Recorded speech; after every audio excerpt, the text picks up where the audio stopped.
بسم اللہ الرحمن الرحیم نحمدہ ونصلی علی رسولہ الکریم اما بعد۔ زکوٰۃ کے حوالے سے ہماری گفتگو چل رہی ہے۔ ایک انتہائی اہم مسئلہ یہ ہے کہ زکوٰۃ کی ادائیگی کرتے وقت زکوٰۃ ادا کرنے کی نیت کرنا ضروری ہے۔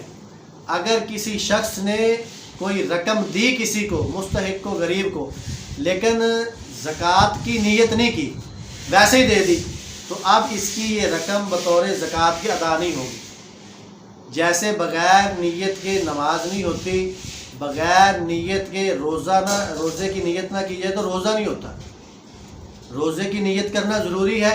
اگر کوئی اتفاقی طور پہ پورا دن بھوکا پیاسا رہے، کچھ نہ کھائے پیے، افطاری کے وقت کہے، مغرب کے وقت کہ جی میرا روزہ میں کھول رہا ہوں، حالانکہ صبح اس نے کوئی دل میں زبان سے کوئی نیت کی نہیں، تو اب یہ اس کا روزہ نہیں ہوگا۔ اسی طرح زکوٰۃ کی رقم دینے سے پہلے زبان سے چاہے نہ کہے، دل میں یہ نیت کرنا ضروری ہے کہ یہ رقم میں زکوٰۃ کے طور پر اس غریب مستحق کو دے رہا ہوں۔ دوسرا اہم مسئلہ یہ ہے کہ زکوٰۃ کی نیت سے جو رقم ہم دے رہے ہیں، دینے والے کو بتانا ضروری نہیں ہے، بلکہ اس کی عزت نفس کا خیال رکھتے ہوئے، خاص طور پر اگر قریبی رشتہ دار ہیں، جیسا میں نے عرض کیا تھا، بہن بھائیوں کو، اپنے بھانجوں بھتیجوں کو، چچوں کو، ماموں کو، ان رشتہ داروں کو زکوٰۃ لگتی ہے اگر وہ مستحق ہو، تو بلکہ ڈبل ثواب ہے ان کو دینے میں، ان کا حق زیادہ ہے، زکوٰۃ کے ادا کرنے کا ثواب اور صلہ رحمی کا ثواب۔ ہمارے معاشرے میں تو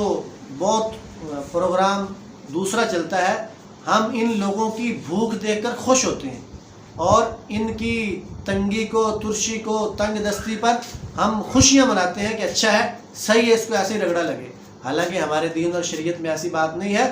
اللہ کے رسول صلی اللہ علیہ وسلم کا حکم یہ ہے کہ ان کا حق مقدم ہے، ان کو زکوٰۃ دی جائے۔ اگر یہ مستحق ہیں تو ڈبل ثواب ہے۔ اور میں نے عرض کیا کہ بتانا بھی ضروری نہیں ہے۔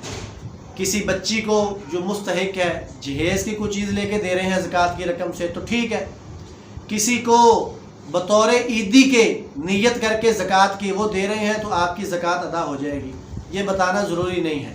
البتہ اگر کہیں شک ہو کہ یہ صاحب نصاب ہے یا مستحق ہے تو تھوڑا سا اشارہ کر دے، جی میرے پاس کوئی زکوٰۃ کی رقم تھی، اس سے میں تعاون کر رہا ہوں، تو تاکہ اسے اندازہ ہو جائے۔ اللہ تعالی عمل کی توفیق عطا فرمائے۔